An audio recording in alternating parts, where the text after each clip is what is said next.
どうも、KaLRZです。Okay. I think that sounds fine, alright? I think, maybe, perhaps.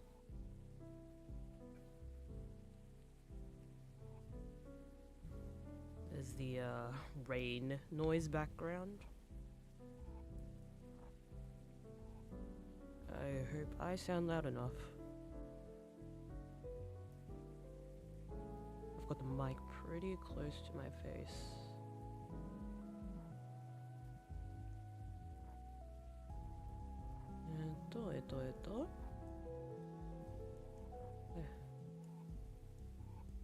Noise gate, did I turn? I guess that's...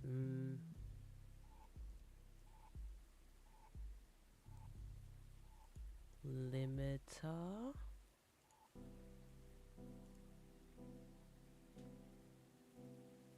I think it doesn't matter too much this time. I'm not singing or anything. Alright, let's go with this. Let's go with this. I think it's a little louder this time around. Alright. じゃあ始めようか。どうも、KaLRZです。Good morning, good afternoon, good evening. It's KaLRZ. We are continuing Necrobarista. The final pour. I started this yesterday, and I'm enjoying the vibes. I just enjoy the storytelling. And I've realized I'm not really good at reading aloud. 音読が苦手だってよくわかった昨日。So we're gonna continue this today, and hopefully I can improve on my reading aloud. I've got my water. Bringing that close. I've got my water. I hope you all have your water to drink. And I think we're ready to go.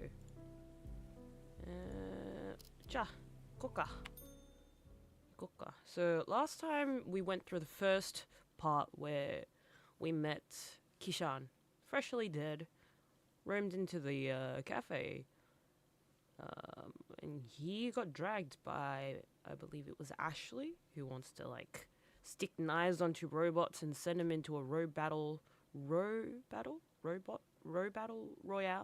Yeah, there was that. And then after that, it was a lot of exploring of the cafe.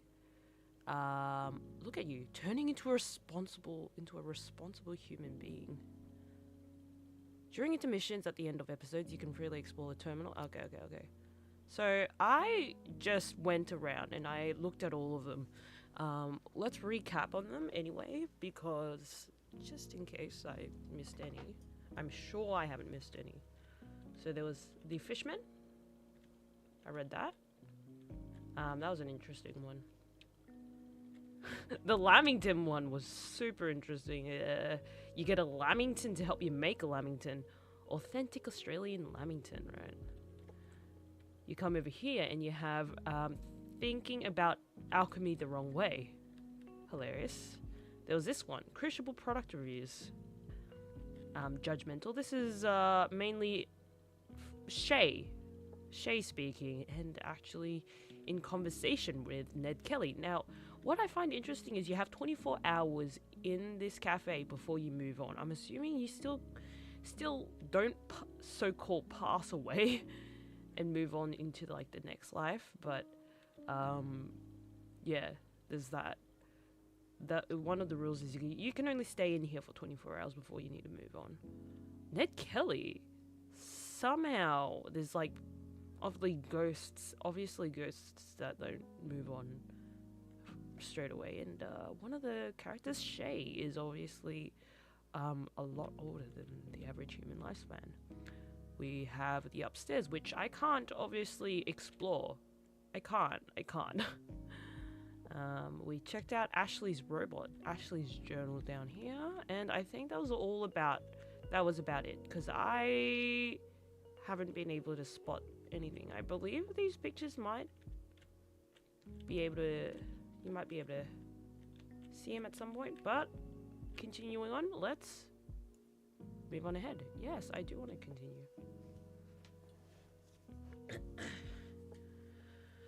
Get comfy in my seat.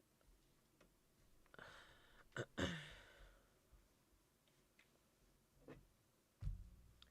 got a Maddie in the corner.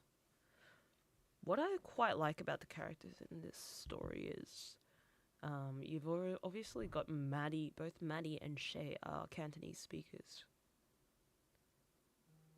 And me, a crappy Canto speaker. Wish I could speak a little bit more. So, I guess we move on. I like how there's a slight movement. You have to continue each frame by pressing spacebar or left click, but by moving the mouse you move the camera slightly, and it does add a bit of a personal touch. Man, I'd love to see that. This is Kishan. I could use a pick-me-up. And this is Shay. What voice did I give him yesterday? I can't promise it'll be there. It's kind of inconsistent. Still, though, a hallway that's only there sometimes? How do you get to the kitchen otherwise? There's another slightly longer one that we use instead. It's much less exciting, but on the upside, it's consistently there. I love telling new people about it though.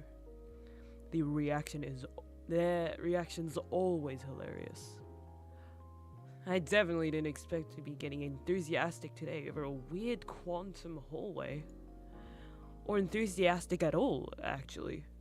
Because as soon as I stopped to think about it, I realized I'm actually extremely messed up about this. I like her eyes. She's reading an interesting book. I understand. Your life has gotten very weird very fast, conceptually speaking. Or, your unlife? I should be better at talking about this by now, shouldn't I? Yeah, you're 170 something, Shay. Jeez. That's not a fun one to think about, huh? Just keep talking about the hallway so I can keep my mind off this. To be honest, I'm not sure how I could even properly explain a lot of what goes on in here. The building's mildly sentient. Too much magic in the soil for it to not be, really. So the cafe is alive? Not necessarily. Plenty of things have come to life here, but as soon as we can tell, the building itself doesn't really fall into that category. Also, it mostly tends to shift itself in ways that are helpful instead of frustrating, so quantum hallways. And I'm making myself a cuppa. Cuppa. That's Australian. You want something? Nah, I'm good for now. Also, what's the barista's name? I didn't actually catch it and I feel like a jerk. That happens, right? You talk on for a good while and then you realize, oh crap, what's the name? Maddie? She's the owner now. Not just the barista. She makes coffee, of course. Still makes coffee, of course. But since she's the owner now, she has a lot more to juggle. Why are you asking? Got your eye on her? No, I have a boyfriend. Oh! Well, kinda had. Oh jeez, this is a lot. I can't imagine how he's feeling. Try not to think about it. Okay. Yep. Okay. You want a drink now? I think I want something a little more potent than a coffee right now. Sorry. Don't enable him, Kishan. Shush. I could get you something stronger, mate. Shot of whiskey, perhaps? I thought... Well, it is. Mostly. We do serve alcohol, though. And stronger things on request. Stronger? Like what? Baiju? Oh, Baiju. Absinthe? Pure ethanol? Do you think a place like this wouldn't have anything anything stronger than that? Stronger than pure ethanol? Sure. Remind me later and I might pull out some of my special reserve.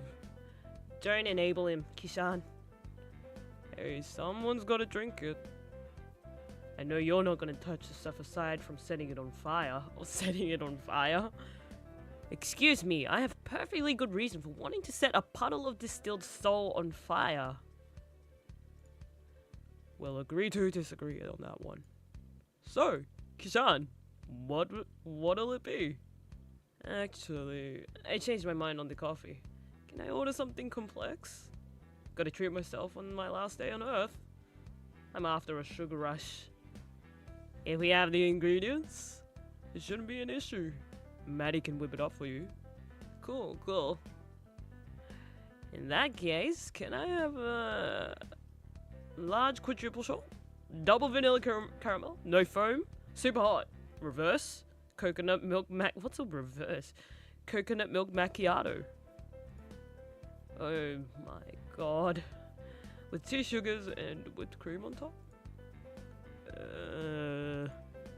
Maddie? Yes, dearest? Can you, I don't quite know how... Is this real? Is it too much? I was gonna ask for that shot of whiskey Shay mentioned earlier, but it seemed a little extra. Extra? That's... Whoa. I like the framing. I really like the framing on their faces. It just really gives them character. Yes. It is too much. I don't think even Starbucks would serve that. Ooh. Why? Because it's a fucked up order, man. Dang.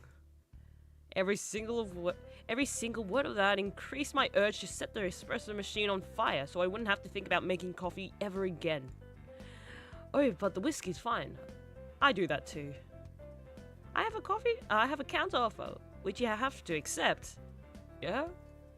I'll make you another double shot long black and I'll put whiskey in it. But I won't call you a hipster this time. Hipster. If you decline my offer, on God, I will strip your soul from your body and use it to scrub the counters at closing time. They will smell delicious afterwards, if that's any consolation. Yikes. That doesn't sound like a competitive counteroffer. Not the soul thing. I'll take the coffee. My generosity knows no bounds. Normie. Wow. Well. Hey, bro, Corruption. Welcome. Glad you could drop by again. How's your morning been? I discovered... Well, yeah, it was yesterday. There's a cockroach in the cupboard underneath the sink. And, well, Japanese apartment, cockroaches come in quite easily, apparently. First one this summer, and I haven't yet to catch it. There's a hole for a pipe, and it's not, like, full-on sealed, so, you know. Okay. Nice, good. Good to hear that you had a good morning. Mine's been a bit complex. I need to wash my dishes, work out how to capture that cockroach before I put everything back in. Yep, that's my morning. So to conclude, that order sucked because it defies the laws of physics, has a heart attack's worth of sugar in it, and is something only wankers ask for. Is it possible to die twice? Yep. You can die twice if you're brought back from the dead. Or if you manage to really annoy someone between here and the next place. Which is more likely, because resurrection is illegal. But if you're asking whether you can get a heart attack or whatever, the answer is no. Life and death have a slightly different meaning here. You can't die from natural causes. It's a bit complex and weird. And we're still in the process of figuring out how it all works. I'm over 200 years old. Oh, I thought you were under 200. I can't remember. I'm over 200 years old and I still haven't made a proper sense of it yet. Just got some vague ideas. Right. So what's keeping me from just staying here? Like, I'm already dead. Why do I have to go to the next place? You've got a certain number of hours you're allowed to remain on the edge of the mortal realm. Hours are fungible. Fungible? They can be bought, sold, and exchanged, generally speaking. But the Council of Death always collects on the debts owed to them. And you'll start running up a debt if you stay here too long. Your soul starts to get itchy too. It's not something you want to experience. We've had a few stay past their allotted time, and they've gotten very uncomfortable very fast. It starts with a general irritability, and then worse things begin to happen.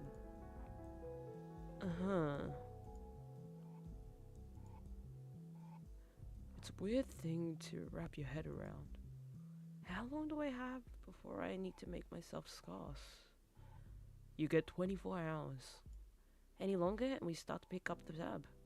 And since you're on our premises. And as charming as you are, we've already racked up too much time debt for letting people stick around past their expiry date. We're deep enough in the hole as it is, hours-wise. And cash-wise. We're extremely poor. We've been a bit too lenient in the past, letting people stay just a little longer instead of gently shooing them into the next plane of existence, etc. You know the drill. But hey, since hours are fungible, you can always acquire them some other way. There's something happening tonight, actually, that you might be interested in. Seriously? You're still doing that? Shush. You know the council doesn't look on that stuff favorably. Ned said so himself. It draws customers and helps us shave down the debt. I'll take whatever I can get. And hey, fuck Ned. We have a 13-year-old right here, you know. She's heard enough coarse language for a lifetime. I'm not too worried about her. She's right, though. What? Every time Ned comes around, he makes you guys really stressed out. Maybe not you so much, but Maddie gets nervous, and it brings down the mood. Man. So, fuck Ned. Goodness, I think you've had too much coffee today. I felt that, bro. I am crashing so hard right now, you have no idea. It's like I was crashing earlier, but that was just a pre-crash, and I'm having a double crash or something. All I ask is that you try and keep your swearing to a minimum when customers are around. Okay. Does kissing count? It's fine. A couple of my housemates are tradies, so you learn to ignore it pretty quick. Are tradies? Were tradies? Ah! They're still tradies, unless they changed careers in the last couple of days. But they're not my roommates anymore. Because... Hey mates, have I mentioned how much being dead sucks? Because it sucks, and I feel extremely bad about it. Having a pretty bad time right now in general, to be honest. Yep. Even just adapting your language is a pain, isn't it? Want a proper drink now? Without coffee in it? Looks really nice outside. Yeah, that'd be good. The TV didn't say anything about there being a storm tonight. Huh. Looks like a decent-sized one's rolling in.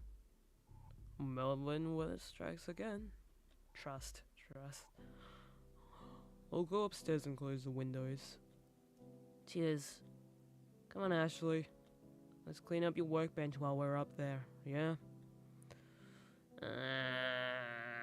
Groan. Do you need a bribe? Yes. I have some chocolate hidden away. Acceptable. What kind of burp was that? Oh, it's raining. Sasaga Melvin weather.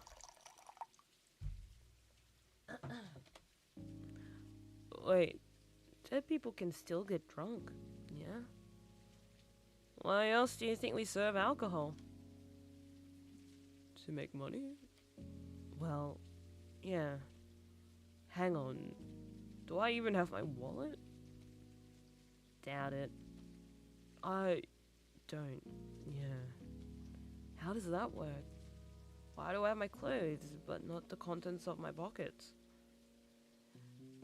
I don't know, dude. Everyone's experience is different. Death doesn't follow many rules. Only universal rule I can think of is that you can't stay. People don't generally come in without their clothes, fortunately. Oh, there we go.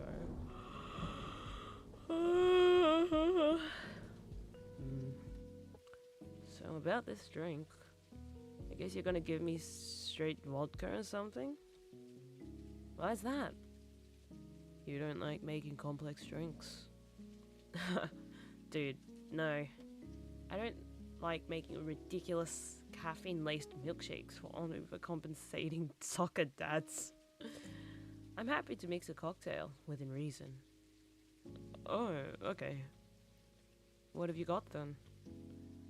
Shay's got everything you can think of. And then some. I could go for a mint julep. What's a mint julep? Hey, what's that outside? Oh, ara. Outside? Some guy out in the rain? Ah, shit. Maddie, what's up? Let's get started on that drink. Dare. Oh. ちょっと面白そうなキャラが現れた。なんか Look at the thumb. Something's happened to his thumb. Oh. Is this like a soccer football scarf? Interesting head. Morning. Hang on. Gotta get that. Morning. How do you? G'day, mate. Morning. I can't get my Aussie accent going. The bogan, very broad accent going. Hi. Although you recently departed. Hey, that hat you're wearing kind of makes you look like Ned Kelly? Is it Ned Kelly? I could have sworn you were standing outside literally a second ago. So, how did this one cark it? Hat. Good morning to you too, Ned. It's 7 o'clock in the morning, Madeline. Piss off, Nedwood. It's not even my full name, isn't it, buddy? Shay said it was. He never lies. He never said it. Well, no. But it was worth a try. A try of what? Catching me off balance? Some shit along those lines? Mate, I am so off balance right now that a light breeze could knock me head over ass. Don't push me. Hey, this mint julep is great. Just wanted to contribute that to the conversation. So you catch the game last night? So Ned stuck around, got into footy, and now he watches games. No. And I do not care to discuss the egg sport with you. Or anyone else. Don't try it. Ugh. Just making polite conversation. You should try it sometime. Maybe. Not for you though. You've never come in during daylight hours before. What do you want? Nothing much. I'd like to talk to you, Shay at some point. But it can wait. Seeing as he's missing? Planning on sending out a search party? Might do. It'd be a shame to lose an old friend by letting him wander into some on to some train tracks or something. What have you done, Ned? Yeah, well, shut up. He's upstairs, last I saw. What was the last you saw, Maddie? Tell me. Why are you like this? What was it? Last saw him walking upstairs. So he could be anywhere then. Probably fled the country to dodge the massive time debt you lot are racking up. Oh, this dude's annoying. He can't go far. I've got him on a pretty tight leash. In regards to the debt? Oh, it's not your problem. You must not have heard not your problem. Shay! Your dickhead friend Ned is here. Oi.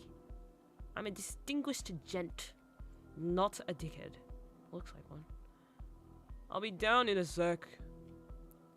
Yeah, sure, but you also work for the Council of Death.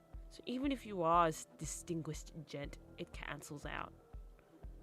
Is the Council of Death like a normal city council? Except wherever dead people live? Yeah, but the only trash that needs to be collected right now is in front of me. This guy? Me? No. You. You're the trash, Ned. The trash is you. It's you, Ned, the trash man from hell. Because councils pick up trash, that's the joke. Oh, cool. He's even got a head shaped like a rubbish bin. It's totally fitting. Wow. Kwasso. Got this mouse in the way. Move it.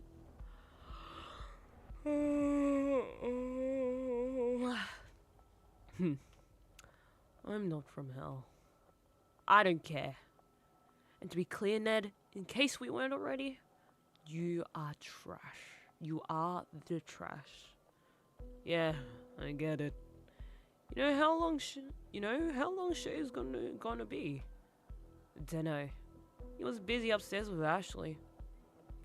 Yeah, I had to hide like 5 steak knives from her. I didn't even know we had 5 steak knives. Be quiet there, mate. How long you been sitting there? Does it matter? Well, your employee's being very rude to me. So if you'd heard any of that, I keep trying to tell him, my employee? Yes. We have some catching up to do.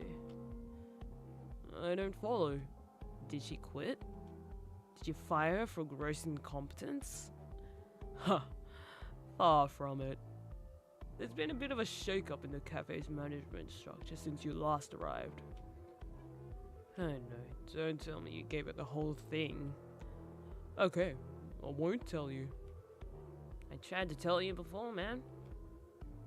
Hey, does anyone else like mint juleps?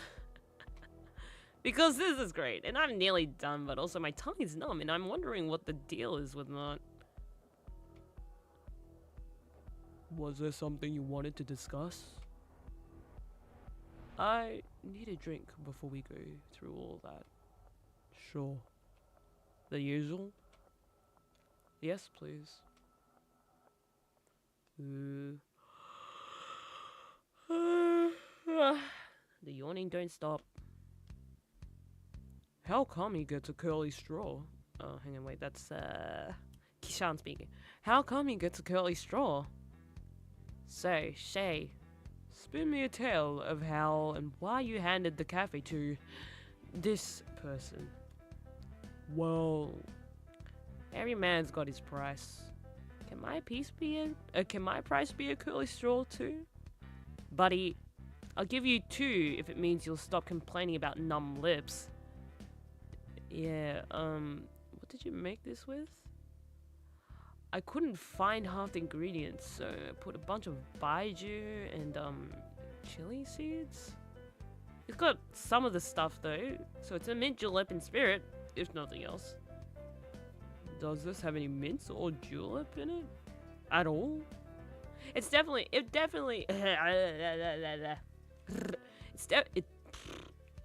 definitely may be lacking mint, but I cannot confirm nor deny the existence of the mythical Gillette. Hello, Zeno. Hello. Good morning, good afternoon, good evening. I am playing Necrobarista, and I am not good at reading aloud because I stumble over my words a lot more than I think.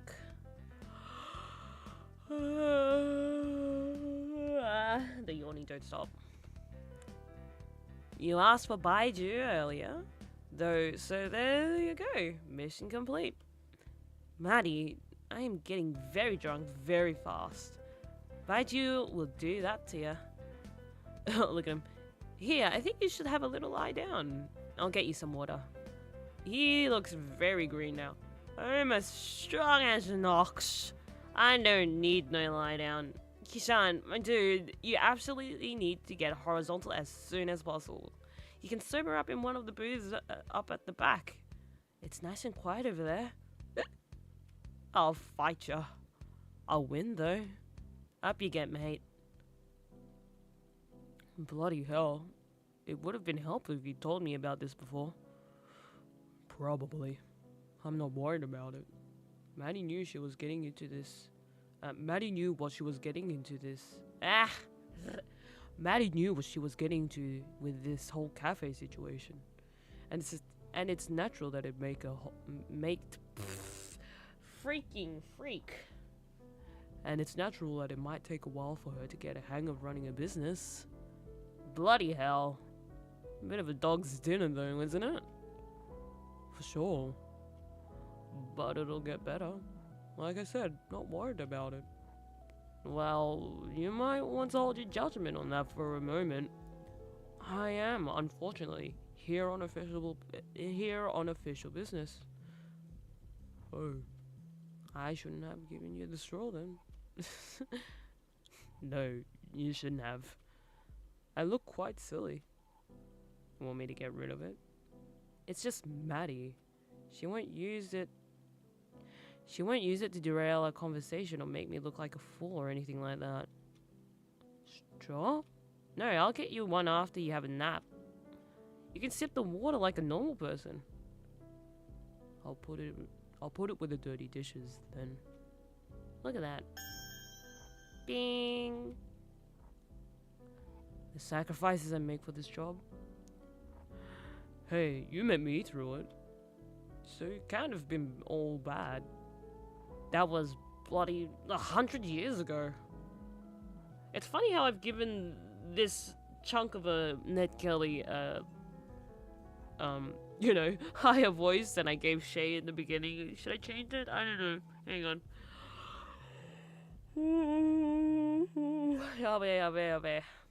Okay. I think I'm gonna change voices just so they fit the characters more. So Ned's gonna have the deeper,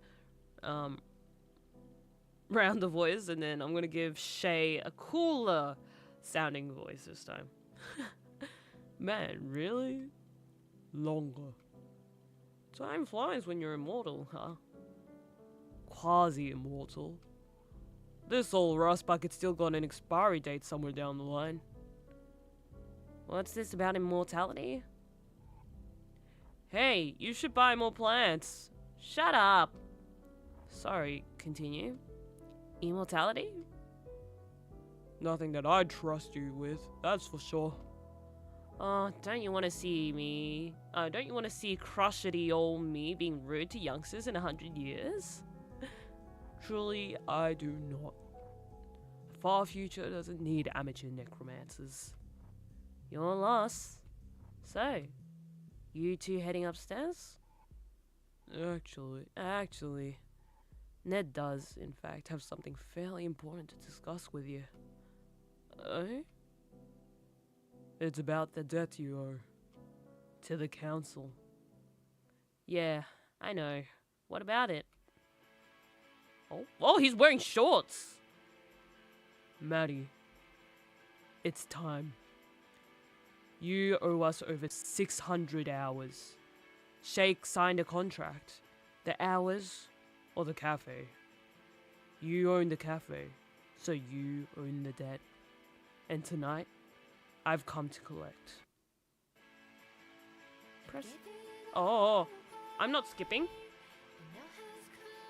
How much is 600 hours? Hang on, let me do a quick calculation. Is this like an opening sequence? That'll be plenty of time to work out how many 600 hours is.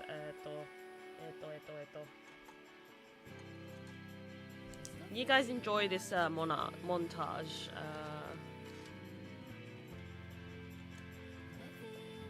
She's mixing something and she's pouring it into making this circle.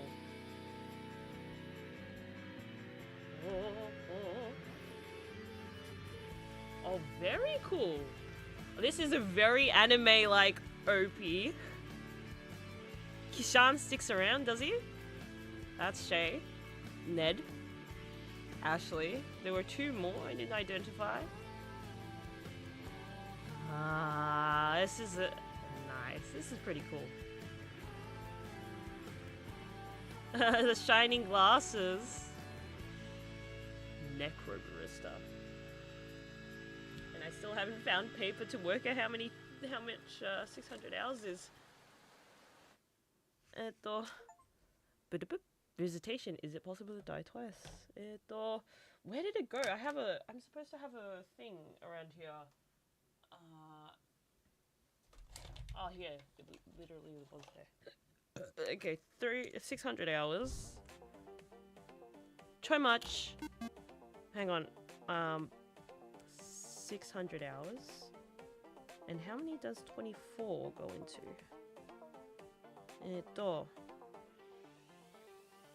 2 goes into... I don't know how to do division. It's been a while. Hang on. Give me a moment. 3. Oh my god, how do you do long division again? Oh my god, how do you do division?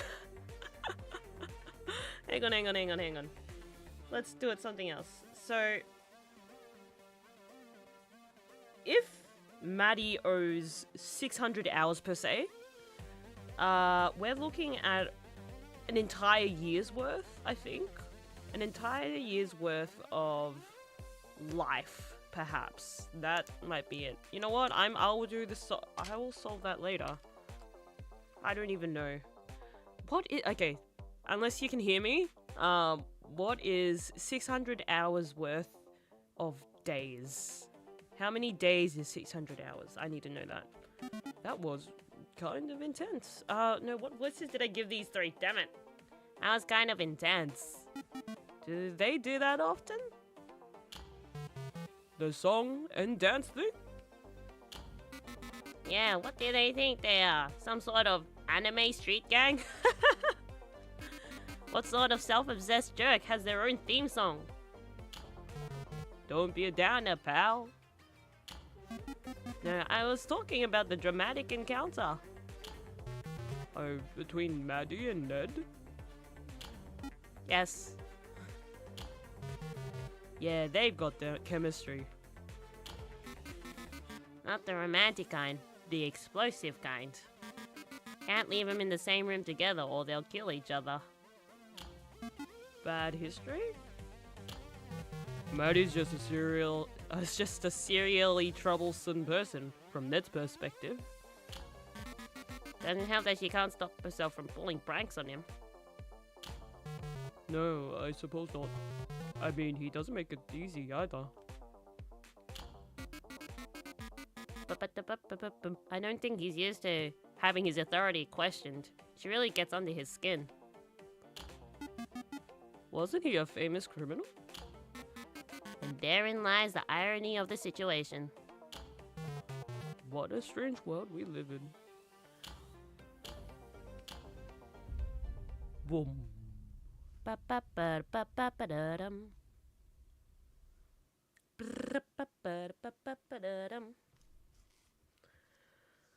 I wonder if we can access the top floor yet.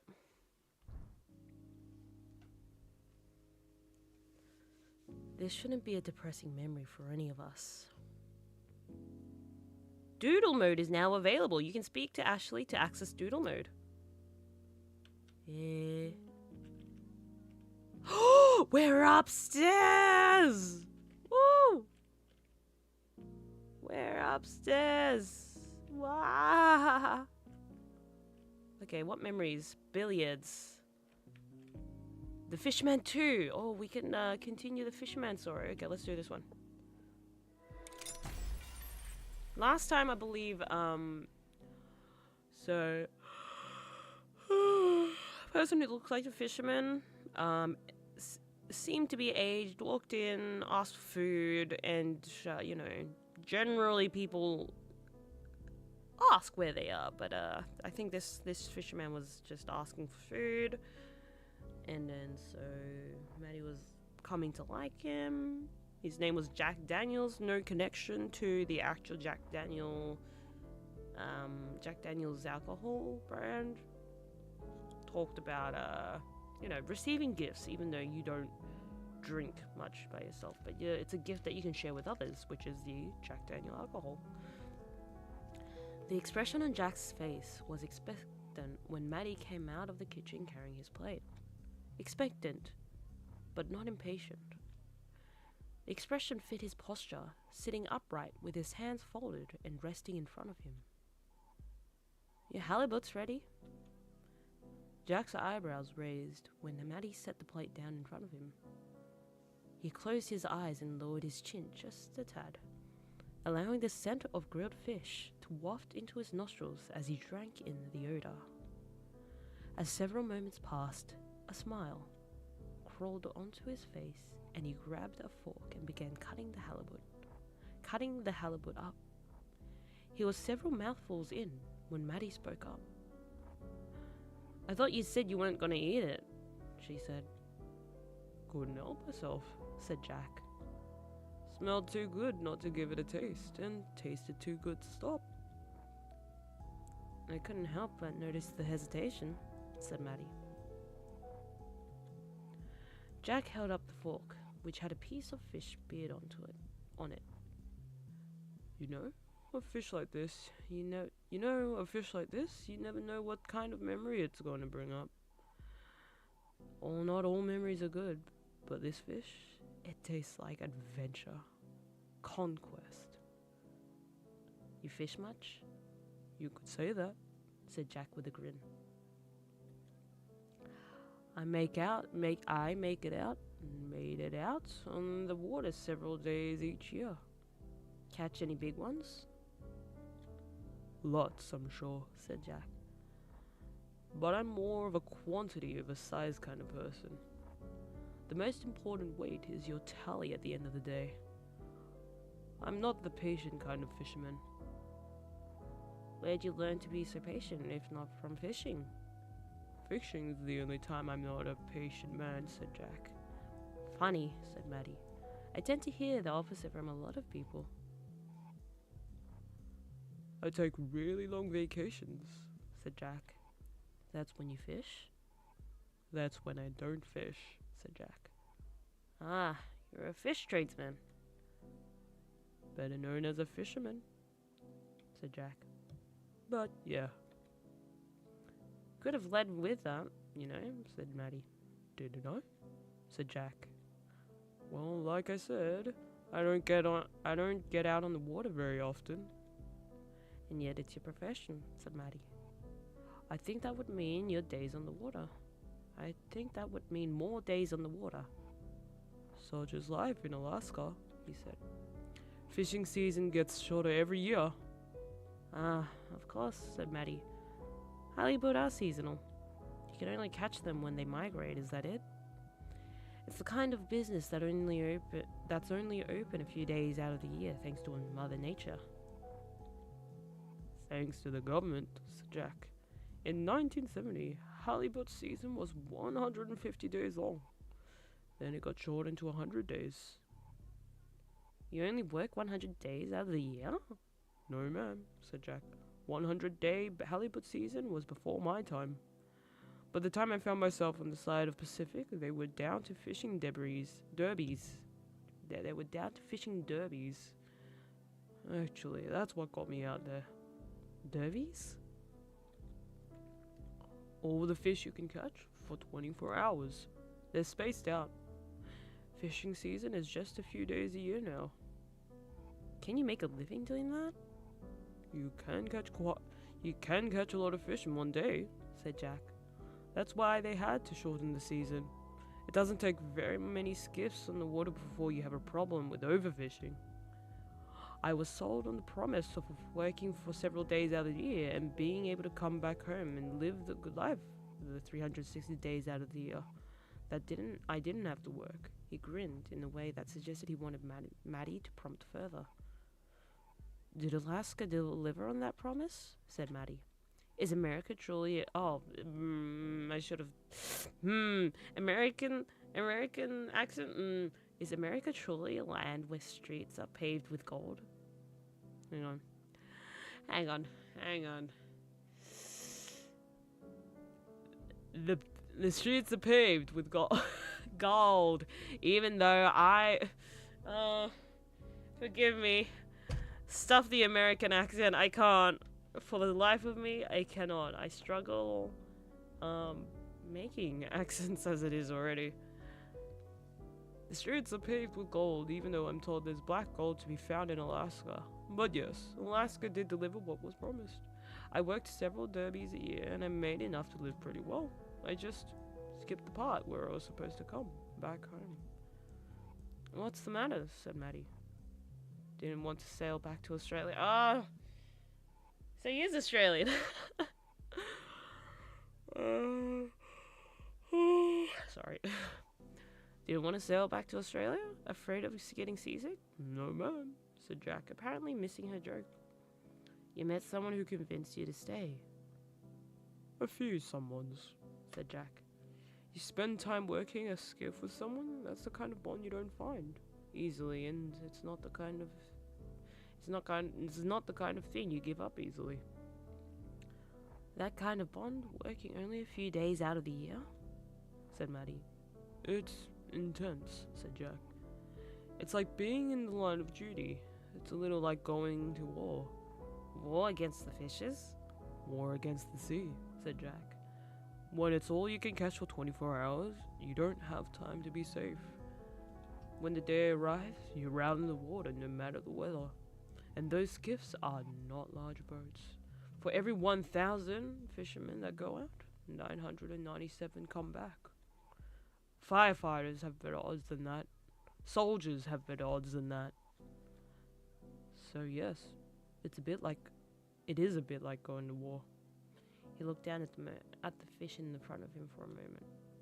There were sometimes I could swear I could smell death on the water. And every time you pulled up to the shore with a boat full of fish and the same number of men you left with, it was a giant middle finger to death's face. He broke into a grin. In those moments, you never feel more at home. And when you have that kind of experience with someone, you don't fuck off to spend a year in Australia, you know? He tapped his chest. I'm one of them now. Jack looked around and Maddie realized it was the first moment he'd seen Jack really take notice of the space he was in. His eyes squinted as they scanned the shelves behind him, and the people at the tables around him. But I ended up here. I think I always knew I would be here, sooner or later.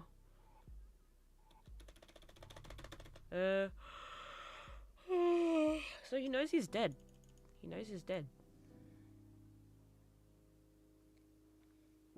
Interesting. Alright, billiards. I'm really not great at voices, I've come to realize. Brad took a sip of his beer. It was non-alcoholic, but there was something about the dry aftertaste that kept him frosty. He leaned over the table and lined up his next shot. He eyed the problematic 9-ball in the upper right corner. I think it was this corner? He had a low percentage shot on it if he elected to bank it in, but he had to but he had 2 other stripes in the lower left to set it up. Oh wait, I really don't know which corner he's talking about. I am so sleepy. If he had an audience, he'd go for the bank shot for sure. He liked the chance to shine. But today, there was no one to impress. No audience for flashy, low percentage shots. He took the shots on the 11 and 12, and 3 shots later sunk the 9. An easy shot on the 8 sealed the deal. Brad scanned the table. 4 solid balls remained. A dismal performance on his part. Or a stellar performance on the part of the Stripes player. And that was the problem with playing against yourself. You always won. But you always lost too.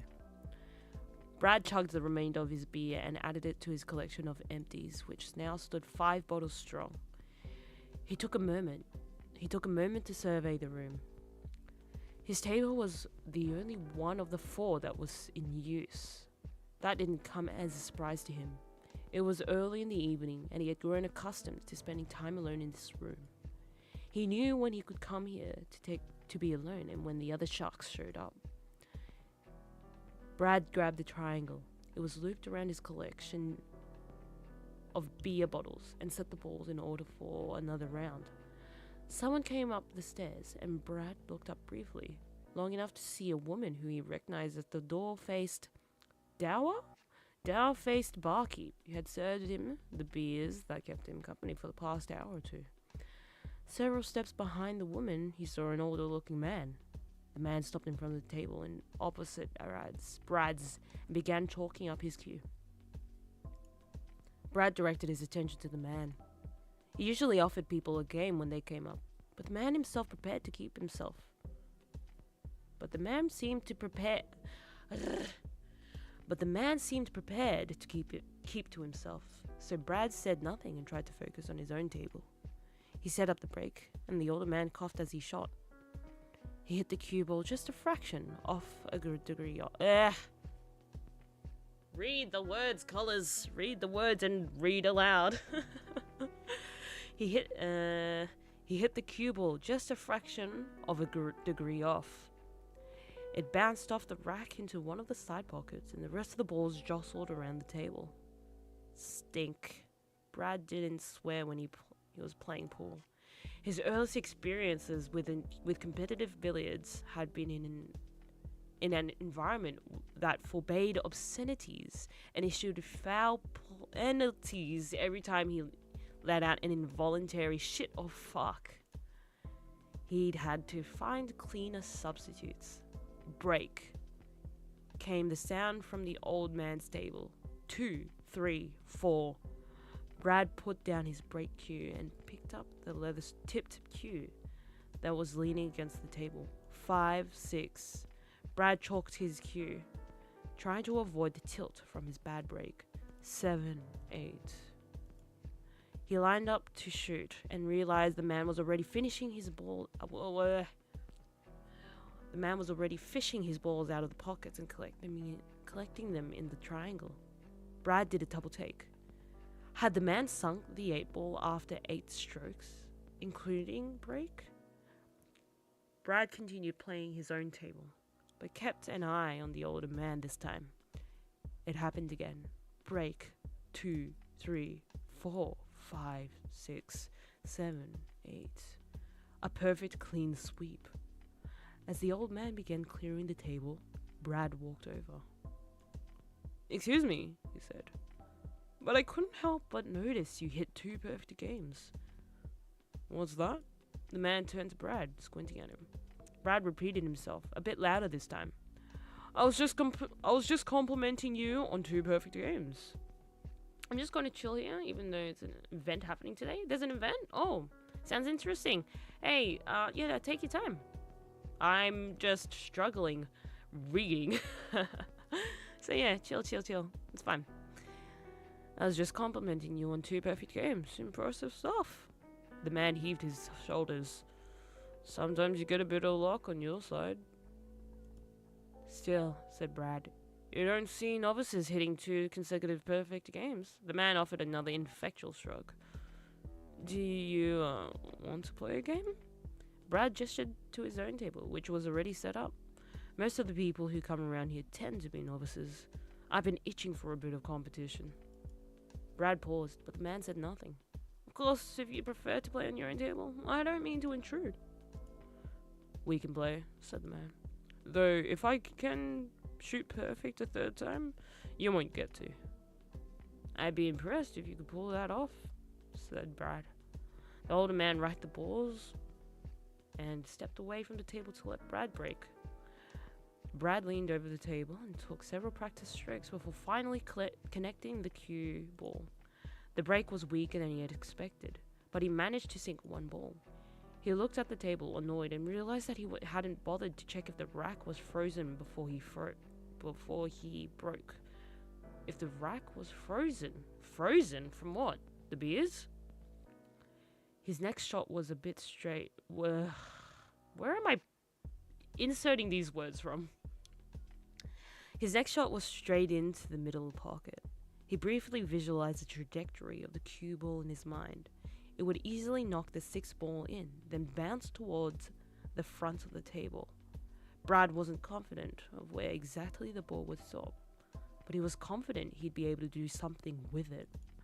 He took the shot, and the sixth ball went in. Solids. After the cue ball settled, found himself with no good options. Brad smiled. Making something out of nothing was his specialty, and after a few moments of eyeing different angles, he settled on a shot toward one of the bottom pockets. A stripped ball was in the way, so Brad hit the cue ball several degrees to the side, curving its trajectory around the enemy ball. It hit the solid 3 ball, and the shot was made. Brad looked at the man, hoping for some kind of reaction. The man's mouth remained a flat line, but his eyebrows arched. If anything, the man's lack of obvious expression struck him as a deliberate attempt to not show a response. That he had managed to get a slight rise out of the old man felt like a sweet victory. Brad made his next shot quickly, an easy straight-in shot, the 2 ball, made without thinking about where the cue ball would land. That was a problem for future Brad. But several seconds later, present Brad found himself scolding past Brad for putting him in such a foul position. He was corner hooked. With the cue ball trapped next to the corner pocket, the only angles available to Brad existed in 60-degree arc. He surveyed his limited options and breathed a sigh of relief as a relatively straightforward bank shot presented itself. It was an awkward angle, but he knew he could coax the 3 ball into the opposite corner pocket. He shot the ball, watching as the 3 ball rolled compliantly into its designated pocket. Unfortunately, the cue ball went with it, ending Brad's turn and placing the ball in the man's possession. Stink. Brad could have sworn the man winked at him as he fished the cue ball out and lined up a simple shot in the side pocket. The 9 went in, then the 11, and the 12. Brad found himself taking it for granted that each striped ball would enter its designated pocket and instead focused on the cue ball. Somehow, the cue ball always wound up in a position that presented the oldster with an ideal chip shot. Ball after ball fell into the bed, until finally only the black 8 ball and Brad's solids remained. Fortunately for Brad, the 8 ball and the cue ball were at opposite sides of the table, and several of Brad's in between. The man eventually gave up and settled for a defensive shot that put the cue ball behind the 8. Now the tables were turned. Brad was the one cut off from his balls. He lived for shots like this. He took the shot. The cue ball hit the 8, and the 8 hit the 1, and the 1 hit the 7, bouncing it against the front of the table and into one of the side pockets. Brad couldn't help his smile. Things couldn't have gone better, even if he had planned them. Instinct and muscle memory did what his calculating mind couldn't. Now that the table was conveniently free of striped balls, Brad had no trouble sinking the remaining consecutive shots he needed to close out the game. As Brad lined up the final shots on the 8 ball, he studied the older guy. If the man was reacting, he couldn't tell. Brad stroked his eyes as he completed. Stroked his eyes? What the hell? Brad closed his eyes as he completed the final stroke, as he always did. He wasn't really religious. He stopped going to church with his mum when he was 12, but always felt right to leave the result of the game to God. Damn, said the old man, as the 8th ball fell into its pocket. Brad flinched. He had been hoping for some praise from the man for winning the game. Perhaps a damn was all the man was prepared to offer. Excuse me, said Brad. I don't think we bothered to exchange names. I'm Brad. Thomas. The old man extended a hand. I've got to say, said Brad, you're quite a player. I take it you're not from around here? No, said the man. I grew up in Brisbane, retired in Sydney. I'm just passing through. Brad nodded. I figured. I actually grew up in this neighborhood. Played on the tables just like these when I was a kid, so I know most of the folks in the local competitive circuit.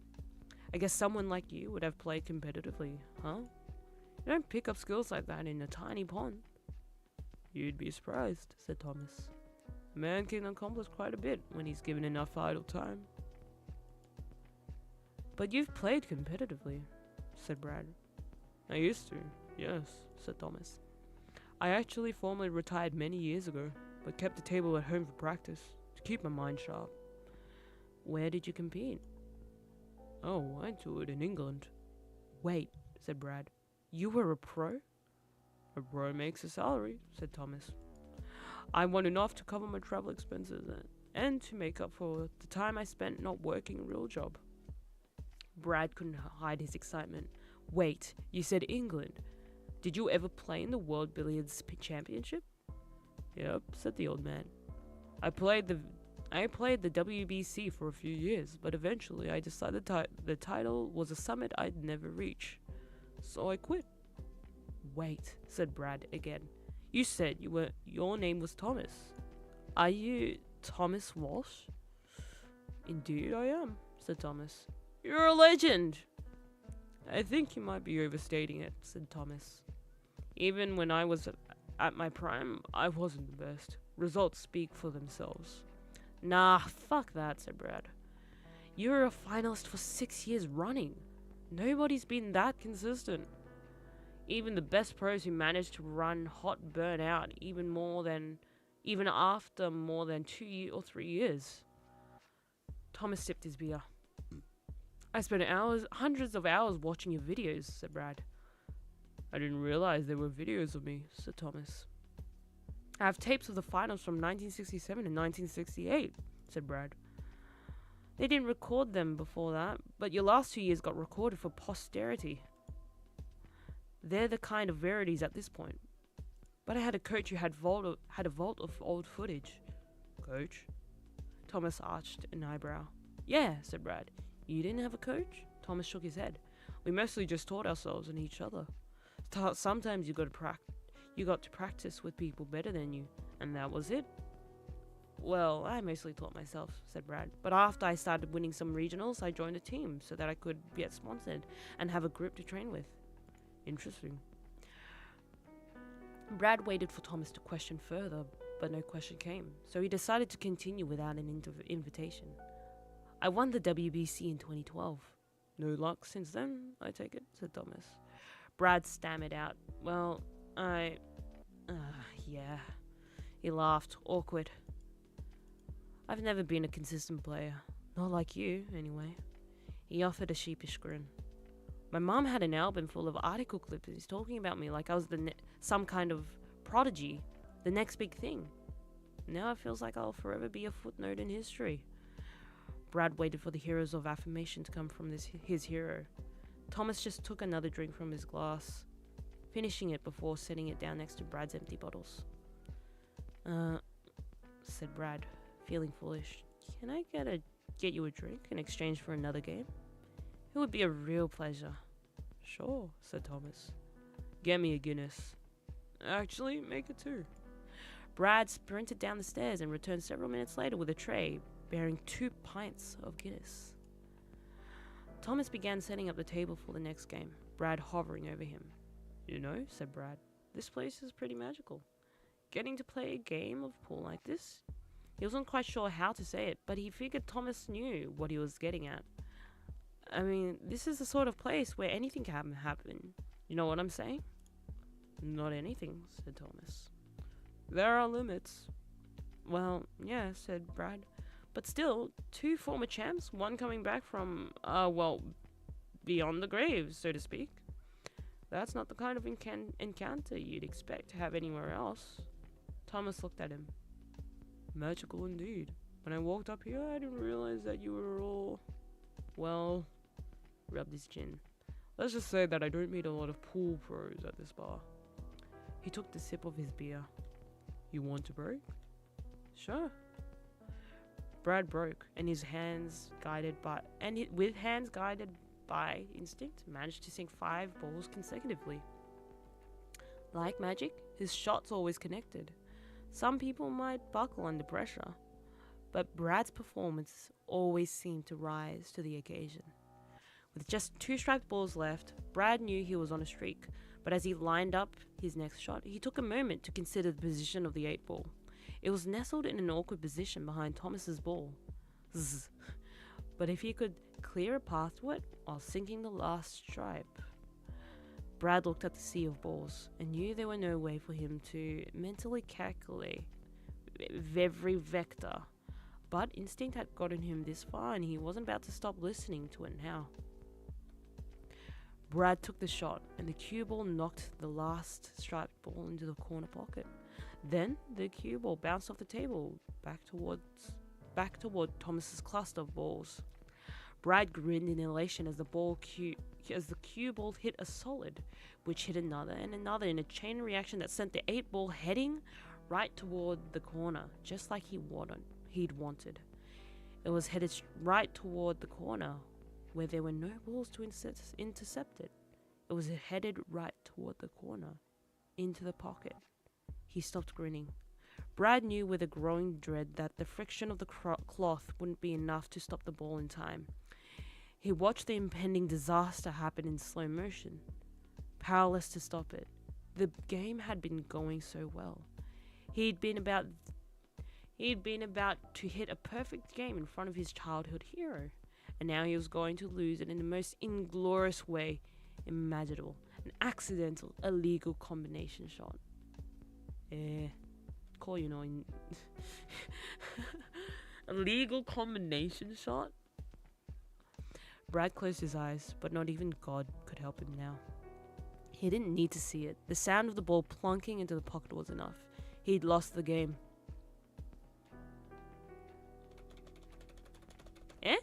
That it? What the? I guess sometimes trying to be a hero in front of your childhood hero? Trying to be a champ in front of your childhood hero kind of ends it like that, unfortunately.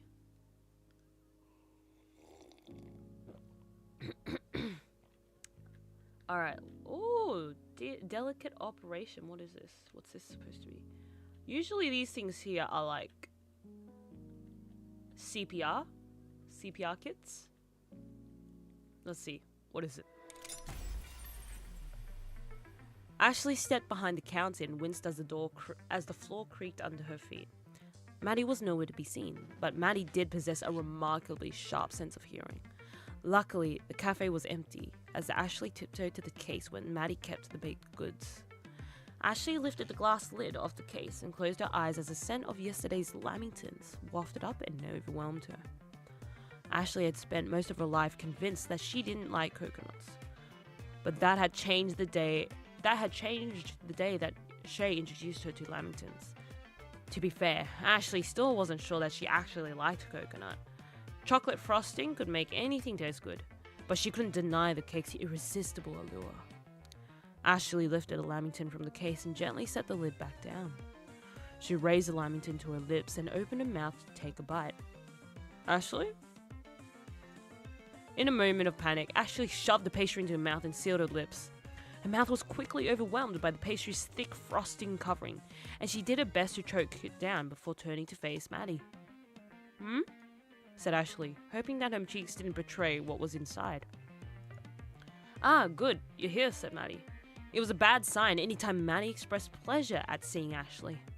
Normally, Maddie wavered between being annoyed by Ashley's presence and being indifferently tolerant of her. Anytime Maddie was happy to see Ashley, it meant work. "I need you to deliver something to shave for me," said Maddie, turning to the counter to pick up a small bottle of something. As Maddie turned her attention to the bottle, Ashley took advantage of a momentary distraction to gulp down the remainder of the pastry. No time to chew, but her teeth couldn't have done much with the thick frosting. "You're not busy, are you?" said Maddie. Ashley shook her head no. The pastry was no longer inside her mouth to create a conspicuous bulge of her cheeks.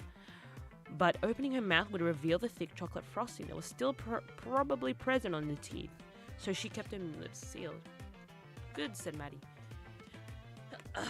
"He's upstairs. Get this to him ASAP." She handed the bottle to Ashley, and Ashley found herself surprised by how light the bottle was. Looking down, she could see the bottle had thin walls. Within the thin walls, it contained some clear liquid, and its seal was held in place with a metal clamp. Hermetically sealed. Hermetically? What's hermetically? I need to check this. What's hermetically sealed?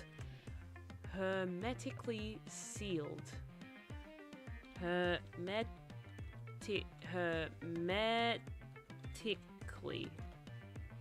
Hermetically. In a way that is completely airtight. In a way that is insulated or protected from outside influences. Ooh, okay. So, it's sealed tight. Airtight, right. Ashley turned towards the stairs, holding the neck of the bottle in one hand and let out a sigh. "One last thing."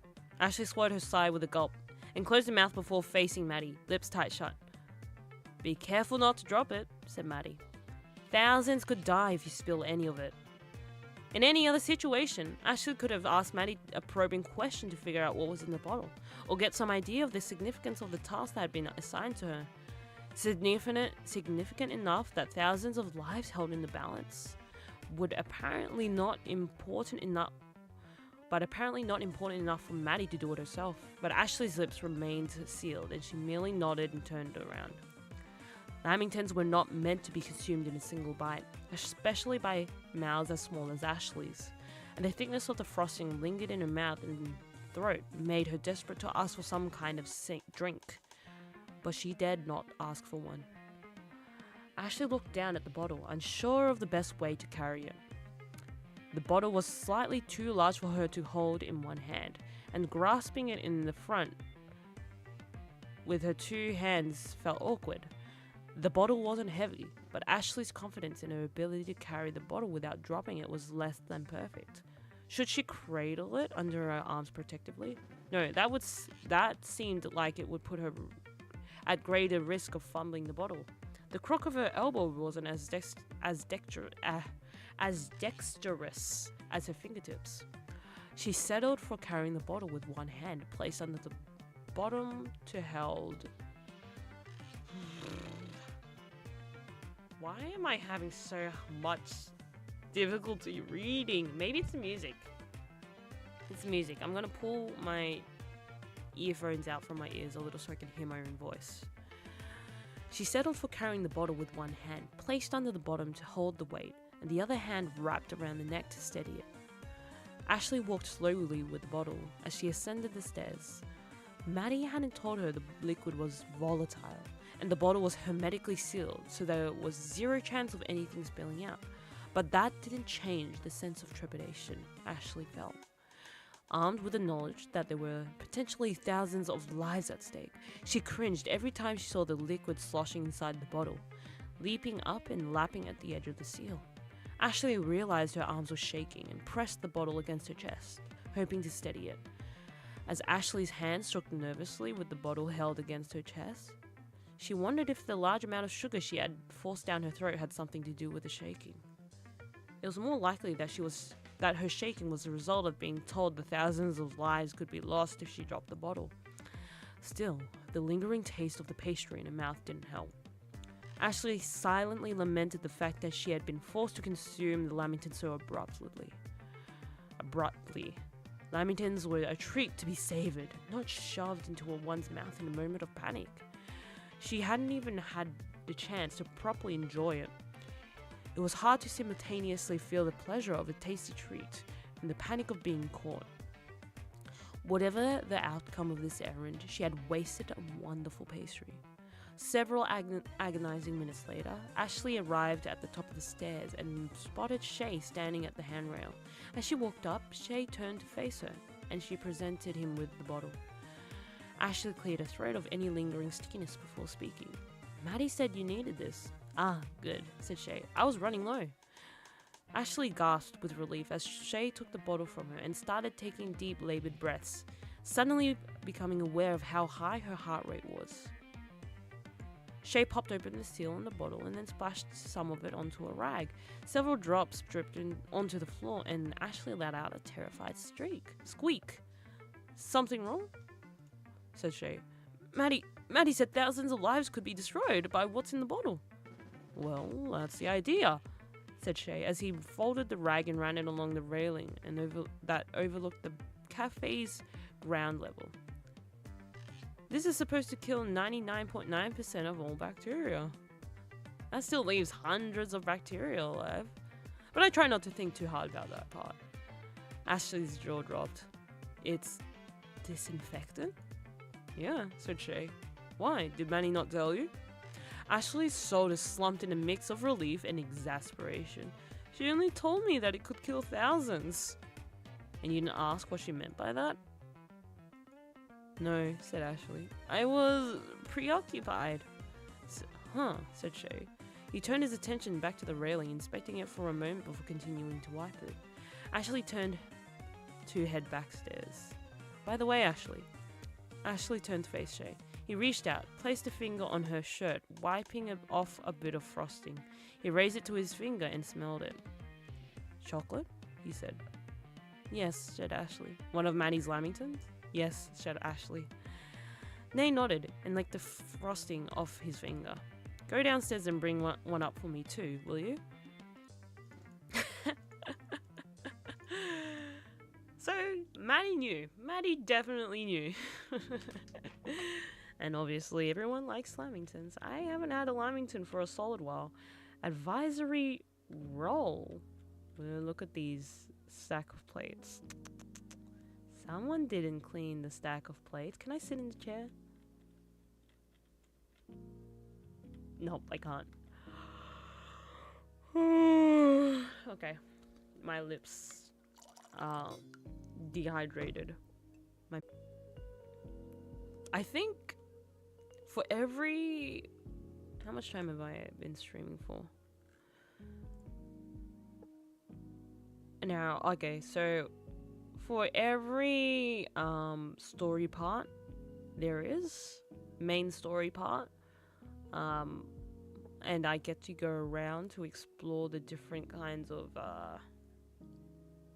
short stories, I guess, around the place. I'll call that one part. So I reckon this might, I don't know how many hours there are. How many play hours are there to this game? Give me a moment. Playtime, I've played 2.6 hours. That was some kind of burp. How long is this game?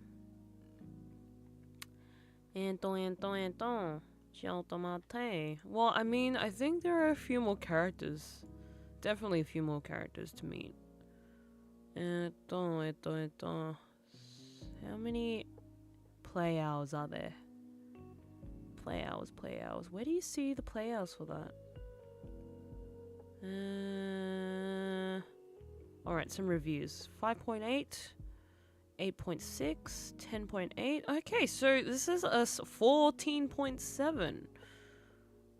Alright, so this is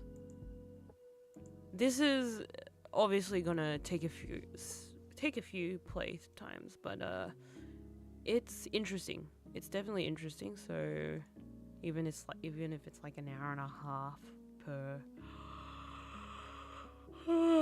stream, it's definitely something that can keep me occupied for a bit. Finding it easier to read with if I have one earphone out. Maddie was washing her hands when Ashley poked her head around the corner. Here to confess something, or here to ask for something? Thought Maddie to herself as she dried her hands and turned to face the girl. Maybe it's just not me. Maybe the text is hard to read. The grin on Ashley's face confirmed that it was the latter. Maddie arched her eyebrow and turned to the coffee grinder. Ashley stepped around the corner and stood close enough to Maddie to occupy her field of view. Every time Maddie turned, Ashley again repositioned herself. She was waiting for Maddie to notice her. After a minute, Maddie decided that having Ashley hovering around her was more distracting than indulging whatever it was she wanted to talk about. What do you need, Ashley? I don't need anything, said Ashley. Though, now that you mention needing things, I think you might need something. Such as? An advisor! Ashley smiled triumphantly as she delivered the word. Uh-huh. What would I need an advisor for? To advise you, of course, said Ashley. And I suppose you have a suggestion for who I should take it on as an advisor? Well, said Ashley, now that you mention it, I'm not too busy. I could be your advisor. Because you're an expert on advising. That's what an advisor needs. That's what an advisor needs to know about. And what makes you an expert on advising? I've been learning a lot about advisors, said Ashley. They get to help make important decisions, and then the person they're advising has to take responsibility for them. That's why I'd make a good advisor. Because you don't want to take responsibility for your actions? I take responsibility for my advice. But if someone follows my advice, then that's their decision and their responsibility.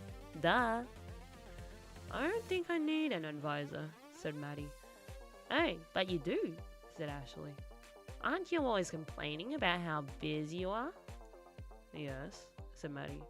So busy that I don't have time to have extra counseling sessions with you. I'm not going to be your counselor, Maddie. I'm going to be your advisor. And the difference being?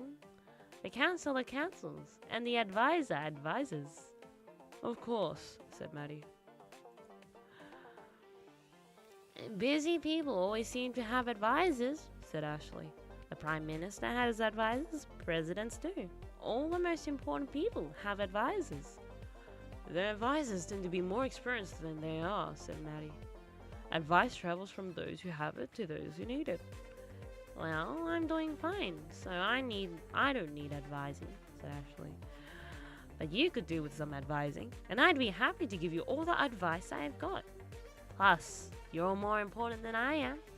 You're kind of like the Prime Minister of the terminal, and the President of the terminal, or whatever. The kind of person who needs advisors. I see, said Maddie. So, am I hired? You already have a lot on your plate, I'm sure, said Maddie. No, said Ashley. I've got lots of free time. I've got lots of time free.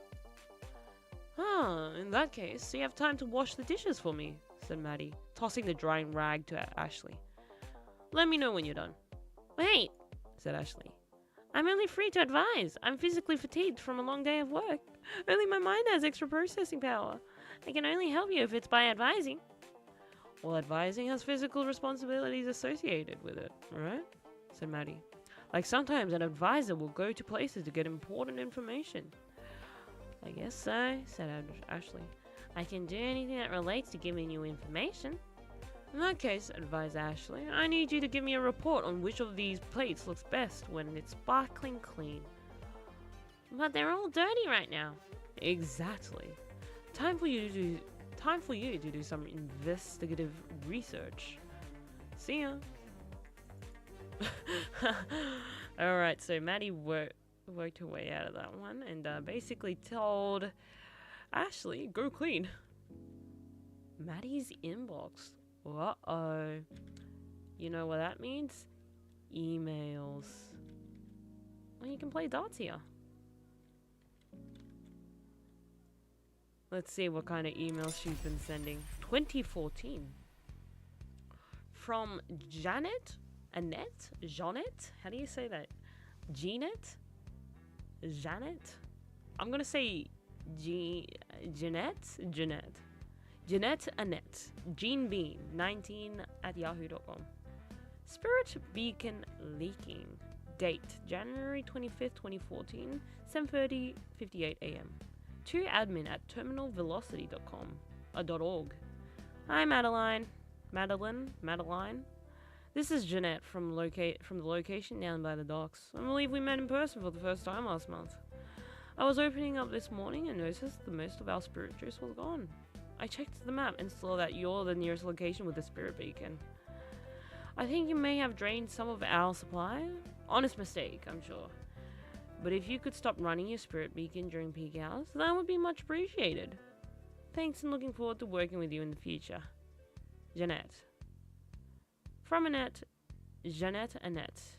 Subject, spirit beacon leaking.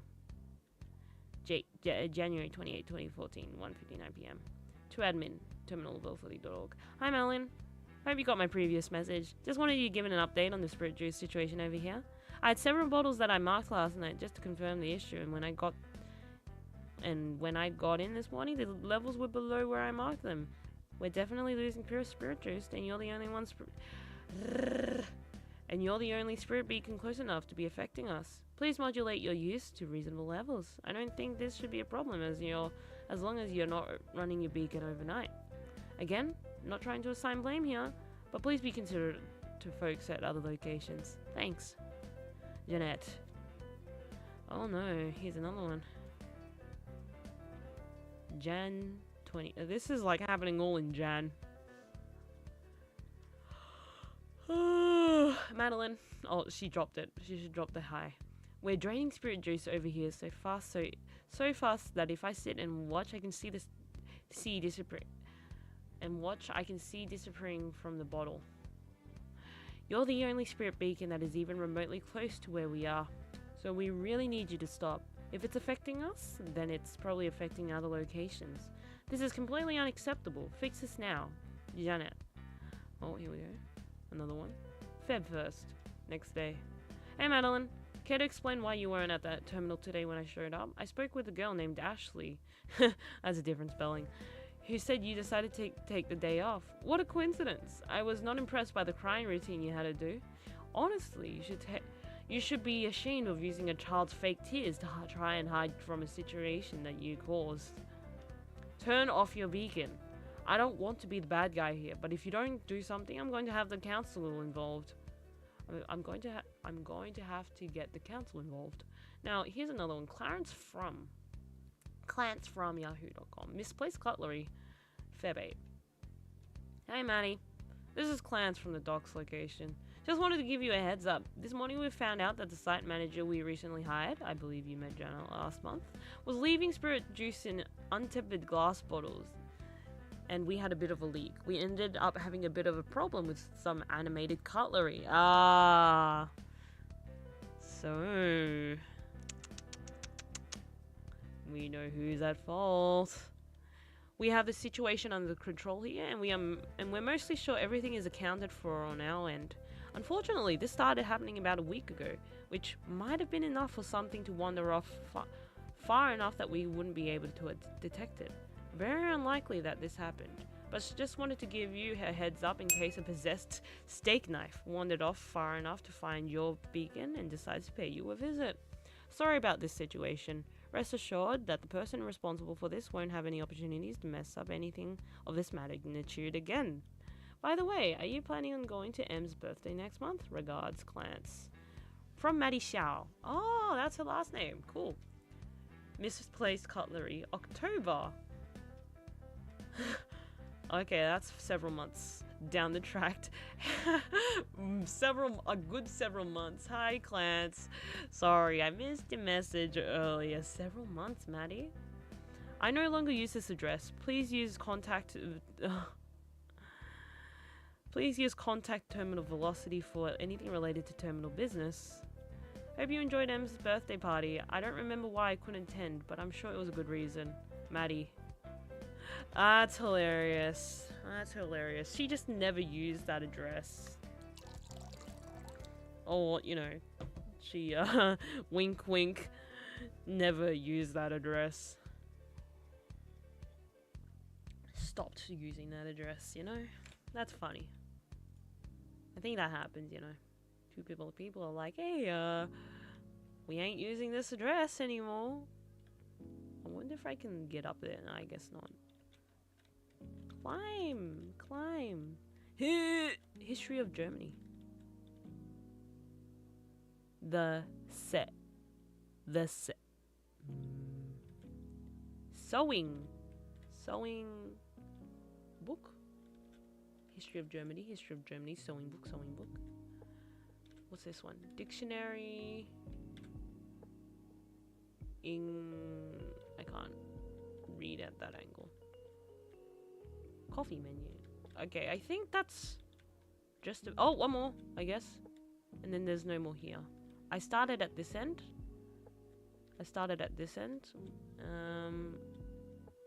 And there doesn't seem to be anything else glowing for my attention. I wonder if there are any books though. No, not really. No books. So I think the last one is here. We'll finish this, wrap up the stream, and then I'll continue on another day. Okay, keeping the balance. You're overdue this week, said Ned. Oh, wait, hang on. You're overdue this week, said Ned. He tapped the list of rules that Maddie kept posted by the door. This 24-hour rule. Are you sure you've been enforcing it? I think how we run business around here is none of your business. Huh? I think how we run things around here is none of your business, said Maddie. Actually, it absolutely is my business. It absolutely is my business, said Ned. In fact, keeping the rules is basically my only business. That's kind of what the word enforcer means. I'm supposed to scold you for breaking the rules. So, audit me. Fine, said Ned. Let me check your ledger. We don't keep a ledger, said Maddie. Maybe you should, said Ned. Lots of places do. It's a great system. You have someone stand at the door and have them mark down whenever someone comes in or leaves. Then you forcibly evict people who are overstaying their welcome. I'm amazed that you don't have a system like that. Some people overstay their welcome, some people understay it, said Shay. There's no need to strictly keep track of how long people stay, right? Just maintain the balance. You're right, said Ned. All that matters is maintaining the balance. So maintain the balance, because when you don't, then we have a problem. We're a bit short-staffed to have someone acting as a full-time doorman, said Maddie.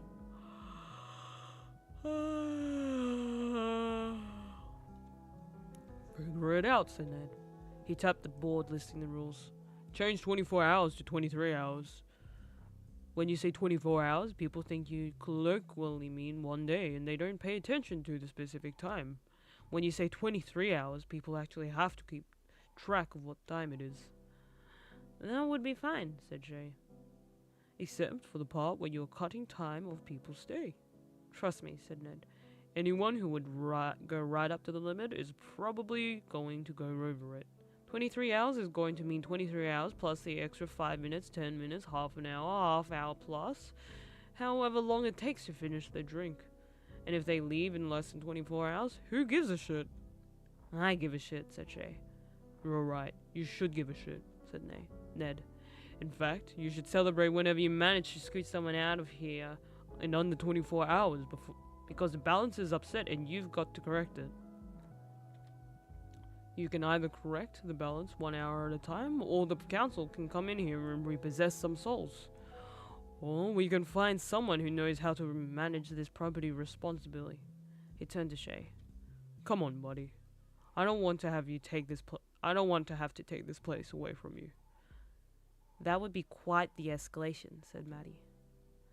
Well, you're already on the first level of escalation, which is a stern talking to, said Ned. Let's try not to escalate it any further. Shay sighed. Well, Maddie cut him off. We'll change the rule to 23 hours, okay? Buzz off. Wow, really? Said Ned. Well, okay then.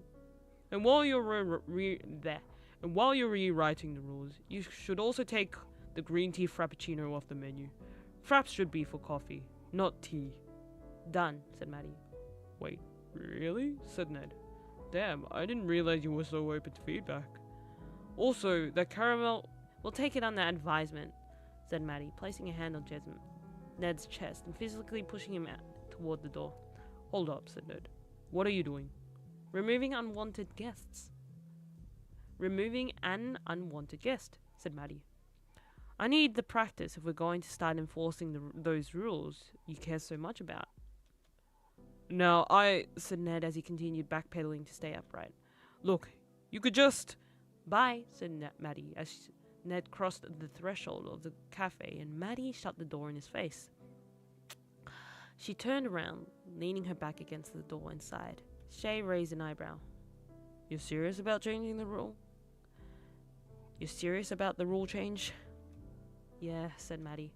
I'll change the sign when the menu after we close tonight.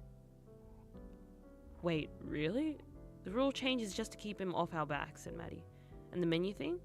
I've been meaning to take it off anyway, said Maddie. I've been meaning to take that off anyway, said Maddie. It's a kind of menu item that attracts the worst sort of people. Well, okay, said Shay. Though I do think we should change the rule back to 24 hours after things have had enough time to have... after things have had enough time to balance out. Of course, said Maddie. Wouldn't want to upset the balance too far in the opposite direction. What would we do with all that extra time anyway? Yeah, what would you do with all that extra time, you know? Maybe make yourself immortal. Maybe prepare yourself for another debt. 600 hours is a lot. 600 hours is a lot.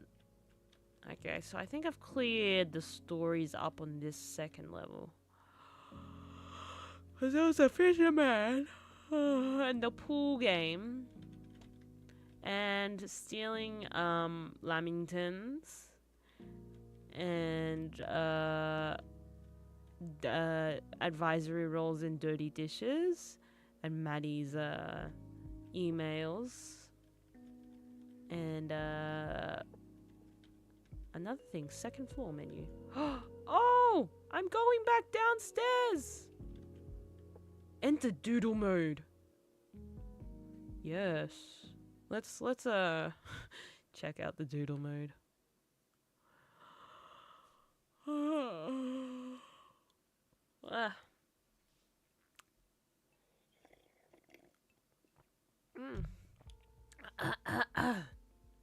In doodle mode, you can draw a face for each ashling. Whenever an ashling appears throughout the game, you'll be able to see an artistic masterpiece. Okay, Kepler, because Kepler's got the biggest face. Draw a face.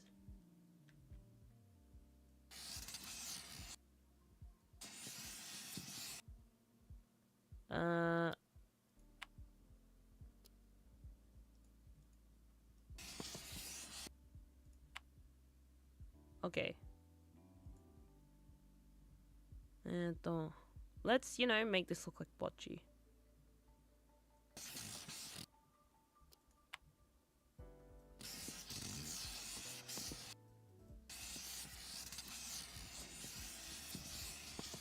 I don't actually know what bocce looks like. She has this weird melting face.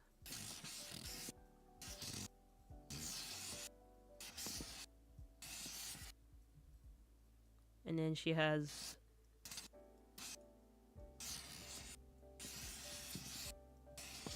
That looks horrible, bro. Nah, stuff it. I'm not gonna be able to draw bocce.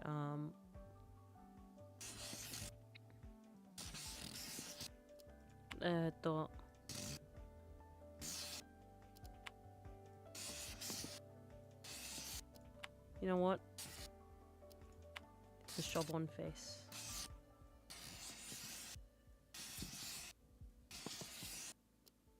Almost there. Almost there.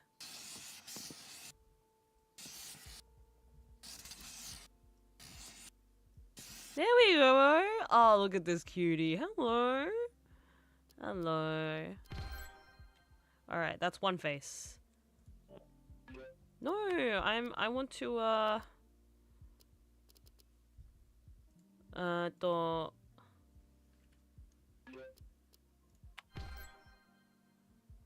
go to Lovelace.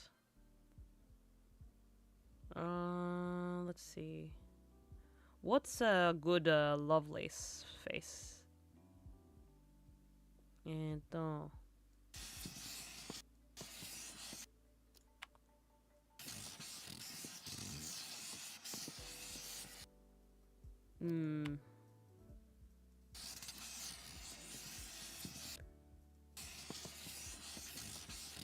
This is requiring a lot of concentration.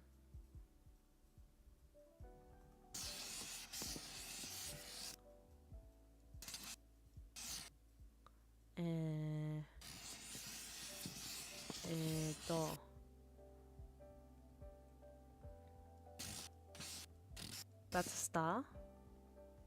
Twinkle, twinkle, little star. How I wonder what you are. What? This kind of annoys me. Like it's a nose.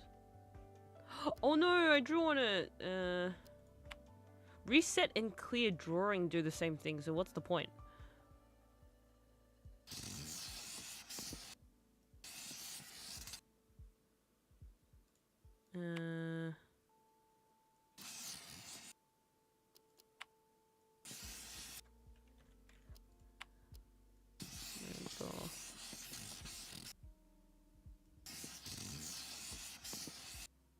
Someone really went. I'm gonna draw on a cardboard box with this marker. You record the sound, and we'll use this for the game. It's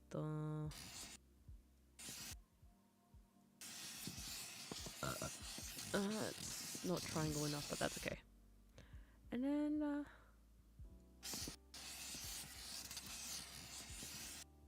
that looks horrible. You know what? I'm gonna make this a bow. Lovelace, you can have a bow. Do you like your bow, Lovelace? It's cut off. The bow's cut off, but that's fine. You have a bow. There we go. There we go. And one more. To Kobe. Oh.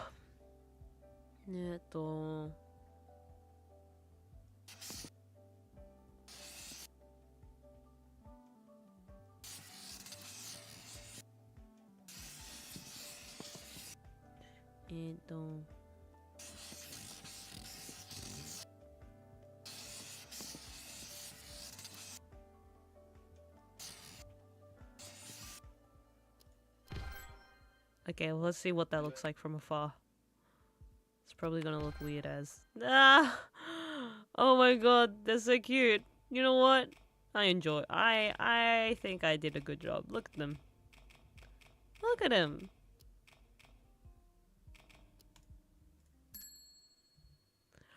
Lovely.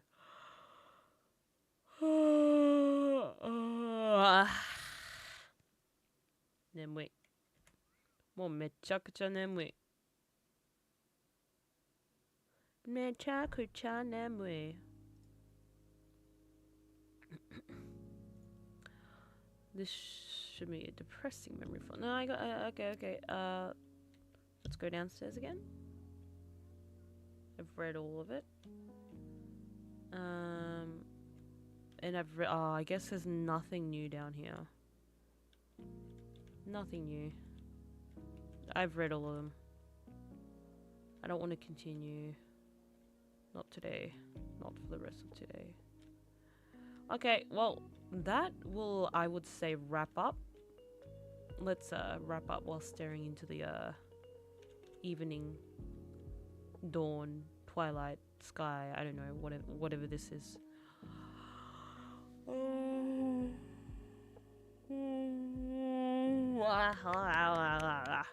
最後まで見ていただいた方ありがとうございます。まだお勧めしない方は Twist、Twitter のフォロー、YouTube の登録、高評価よろしくお願いします。Thanks for watching till the end. If you haven't already, please follow me on Twitch and Twitter, like and subscribe to me on YouTube. And we will continue this maybe tomorrow. Tomorrow's Monday.